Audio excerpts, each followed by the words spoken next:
जय श्री कृष्ण राधे राधे शुभ सकाल सबाइके केमन आछो तोमरा सबाई आशा करछि भालोई आछो सुस्थई आछो আমরাও আছি মোটামুটি ভালোই। তো সকাল সকাল একদম প্রচুর যুদ্ধ শুরু হয়ে গেছে, তোমাদের সামনে এসে যে কথাটা বলবো ভিডিওটা শুরু করব সেটাই আর হচ্ছে না। সকাল সকাল রোদ উঠে গেছে। কালকে বলেছিলাম যে আজকে ভোরে ভোরে উঠে আমি ধান সিদ্ধ করব, উঠেছিলাম ঠিকই, কিন্তু বাইরে কেউ ছিল না আর একা একা মানে ভয় লাগছিল, তার জন্য ধান সিদ্ধ করার সাহস হয়নি। উঠে নিয়ে আবার শুয়ে পড়েছিলাম, শুয়ে মানে কি ভিডিও এডিট করছিলাম, কারণ কালকে রাত্রে ভিডিও এডিট কমপ্লিট হয়নি আমার, একটুখানি করে করেই মানে ভিডিও এডিট করতে করতেই ঘুমিয়ে পড়েছিলাম, এই হচ্ছে ব্যাপার। আর এদিকে দেখো অনেক কিছু হয়ে গেল সকালে, ধান সিদ্ধ প্রায় শেষ, 4 হাঁড়ি বসিয়ে দিলাম, আর হচ্ছে গরুকে এই যে খেতে দিয়ে দিলাম এখন খাবার, খিচুড়ি বানিয়েছি, চা বানিয়েছি, অনেক কিছু হয়ে গেছে রান্নাঘরের সকালের আর কি, সমস্ত কিছু কমপ্লিট, ধানটাও সিদ্ধ হয়ে গেছে। তো চলো দেখতে থাকো, সারাদিনের সাথে থাকো, আশা করি খুবই ভালো লাগবে ভিডিওটা।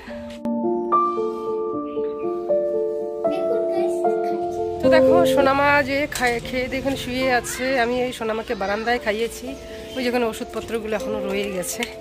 তো আমার কিন্তু এখনও পর্যন্ত স্নান দান হয়নি, দেখেছি ওই ধান সিদ্ধ করেছি সকাল থেকে, তো এসব করলে একটু বাড়তি কাজ বেড়ে যায়। আজকে যে সোমবার, তো সোনামা এখানে শুয়ে রয়েছে, দেখো ওই যে ধানের হাঁড়িটা মাজতে হবে, আবার বাসন কোসন রয়েছে প্রচুর, আর রয়েছে হচ্ছে কাপড়, স্নান করিনি তার জন্য কাপড়ও জোয়া হয়নি, আগে সোনামাকে সামলিয়ে নিলাম। এই দেখো আমার সোনা পাখি শুয়ে রয়েছে। রেনু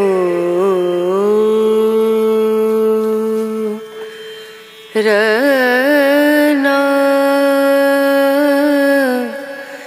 রনা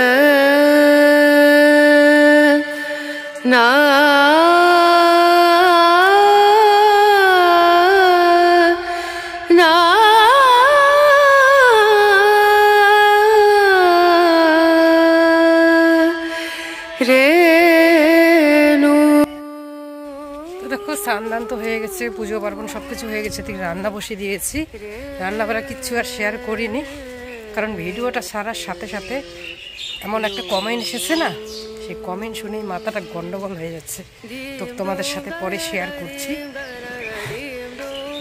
সোনামার যে তেনাকাটা ধুয়ে দিলাম, সেগুলো একটু মেলে দিব রোদ্রে। ঠিক আছে, মেয়েটা আমার শুয়ে থাকতে থাকতে এখানে ঘুমিয়ে পড়েছে।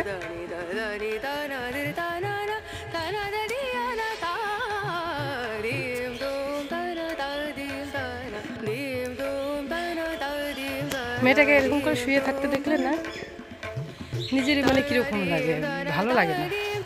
কিন্তু উপায় নেই, সংসারে এত কাজ এত কিছু সামলিয়ে মেয়েটাকে সবসময় কোলে নিতে পারি না। শুয়ে থাকতে থাকতে এখানে ঘুমিয়ে পড়েছে।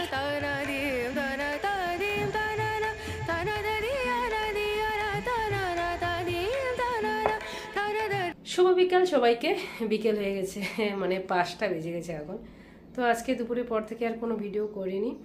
এই যে আমার সোনামণি দেখো এখন সাজুগুজু করে রেডি হয়ে গেছে। সোনামণিরও খাওয়া হয়ে গেছে একটু আগে। তো আজকে না ভিডিওটা ছাড়ার সাথে সাথে এমন একটা কমেন্ট পেয়েছি, দেখে একদম মাথা টাথা গরম হয়ে গেছে আমার। সাথে সাথে ডিলিট করে দিয়েছি। ভাবছি যে এই কমেন্টটা নিয়ে আমি এখনই কিছু বলবো। তো খুবই বিচ্ছিরি কমেন্ট, মুখে আনতে পারবো না আমি এত খারাপ কমেন্ট। দেখো আমি যে এখানে ভিডিও করছি, সবাই করছি, আমরা যারা যারা করছি ব্লগ ভিডিও, তো আমরা তো এখানে খারাপ কিছু করছি না, অসৎভাবে কিছু করছি। কষ্ট করে ভিডিও করে এডিট করে সংসারের সমস্ত কিছু সামলে, এরকম একটা বাচ্চা সামলে সব দিকে সময় মতো করে তারপর নিজের কাজটা করছি। এক দিদিভাই আমাকে জিজ্ঞাসা করেছিল আজকের ভিডিওতে, আমি একটু আগে দেখলাম যে তুমি কি করে পারো এত কাজ সংসারের, কখন করো এডিট? আমি কখন এডিট করি জানো? আমি তো 11টার আগে নিজের জন্য কোনো সময় পাই না। 11টার সময় যদি আমি বিছনায় গিয়ে এডিট করা শুরু করি না, আমি হেলান দিয়ে যদি এডিট করি ওইদিকেই ঘুমিয়ে পড়ি। আর মাঝরাত্রে যখন জাগনা পাই, 2টো হোক 3টে হোক 4টে হোক, যখন জাগনা পাই তখন দেখছি ভিডিও তো আমার এডিট করা হয়নি। তখন কি করব? তখন ওই যে ভিডিওটা এডিট করি। ঠিক আছে, এভাবেই করি আমি।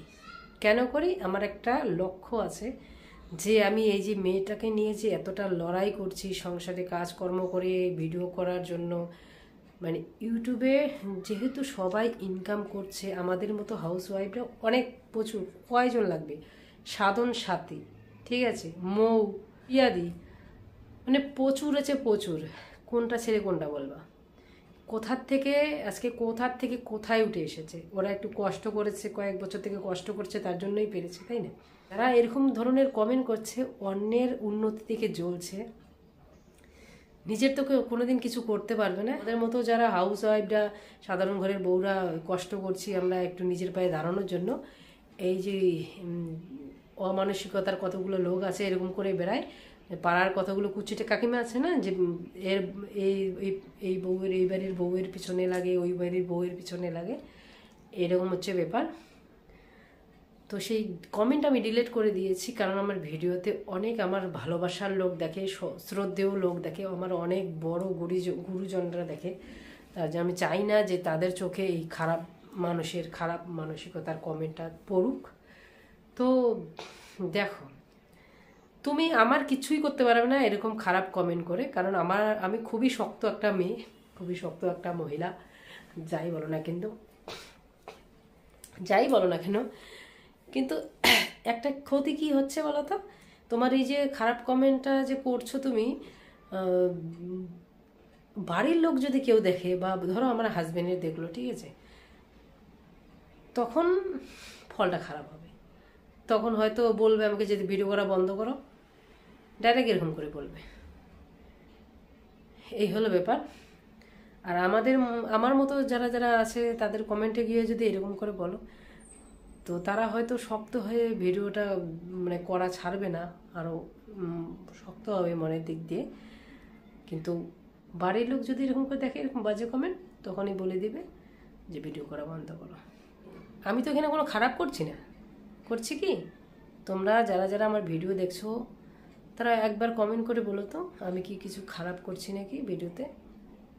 আমি সংসারের এত কাজকর্ম করে ভিডিও করে এডিট করে সময় মতো তোমাদের কাছে সুন্দর করে ভিডিওটা উপস্থাপন করছি। কিসের জন্য? নিজের পায়ে দাঁড়ানোর জন্য, যাতে 2 টাকা ইনকাম করতে পারি, আর আমার মেয়েটাকে একটু ভালো চিকিৎসা, ভালো কিছু দিতে পারি। ঠিক আছে, এটা সত্যি কথা। আমার মেয়ের জন্যই আমার ইউটিউবে আসা, কারণ আমার মেয়ের পিছনে প্রচুর, সারা মাসে প্রচুর টাকা খরচা হয়, প্রচুর। ওর একটা ওষুধের বোতল তোমাদেরকে বলেছিলাম 880 টাকা একটা ওষুধের বোতল। একটা ওষুধের দাম 400-500 টাকার উপরে। আর একটা ওষুধ খাওয়াতে লাগে আমার মেয়েকে, থেরাপি দেওয়া লাগে, তার সাথে তো এটা সেটা আছেই, ঠিক আছে। তো এগুলো কেউ দিবে না আমাকে, ওর বাবাকেই করতে হচ্ছে এতদিন থেকে। মানুষটার খুবই কষ্ট হয়, এই দোকানের পাশাপাশি না সাথে প্রচুর কষ্ট করে, প্রচুর। এই যে আমাদের পাশের ঘর, এখানে 2টো রুম একদম ঢালা আছে, মানে মাঝখানে কোনো পার্টিশন নেই, 2টো রুম ঢালা। 2টো রুমের জায়গায় একটা রুম করা হয়েছে কিসের জন্য জানো? এখানে ব্যবসা করে, ও স্টকের ব্যবসা করে, ভুট্টা সিজনে ভুট্টা, পাট এসব। তাহলে ওর এত কষ্ট করার কি দরকার এই মেয়েটার জন্য?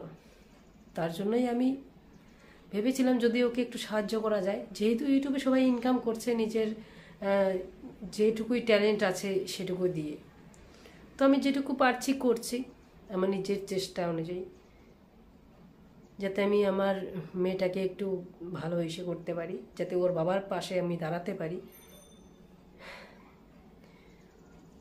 তো এই ধরনের কমেন্ট পেলে মাঝে মাঝে মন তো ভাঙে না, মনে আরও শক্তি পাই যে দেখিয়ে দিতে হবে, করতে হবে। আর তোমরা ভেবো না যে আমি ভেঙে পড়ছি, কিন্তু কাদের জন্য এই কথাগুলো বলছি জানো? আমার মতো যারা বাড়ির বউ, ইউটিউবে আসার ইচ্ছে আছে, তাদের ট্যালেন্ট আছে, ইচ্ছে আছে, এই সমস্ত কমেন্ট দেখে তাদের বাড়ির লোক, গার্জিয়ান বা তারা আসতে পারে না, যে আসলেই তো এত কথা শুনতে হবে, তো কিসের জন্য এত কথা শুনবে, তাই না? এখান থেকে ঘ্যান করছিলাম যে আমি ভিডিও করব ইউটিউবে, একটু করি, চেষ্টা করি, দেখি হয় কি না।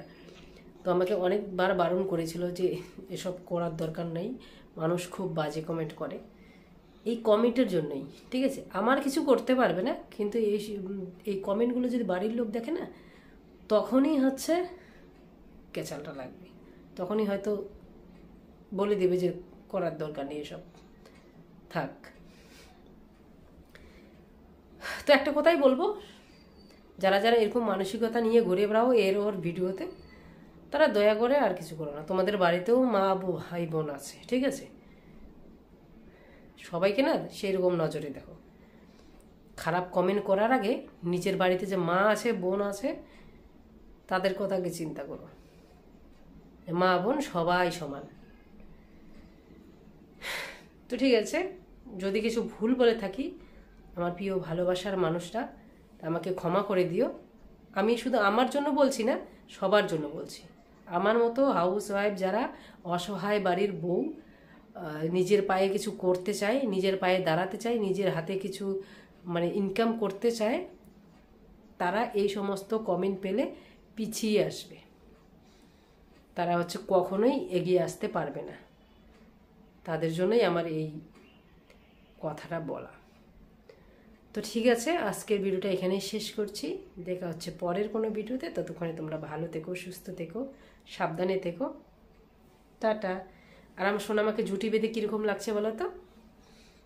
আমার লক্ষ্মী সোনাকে, আমার কিন্তু এটা লক্ষ্মী সোনা, হ্যাঁ, খুবই লক্ষ্মী সোনা আমার এটা। হ্যাঁ, টাটা লক্ষ্মী সোনা, টাটা দিয়ে দাও, টাটা।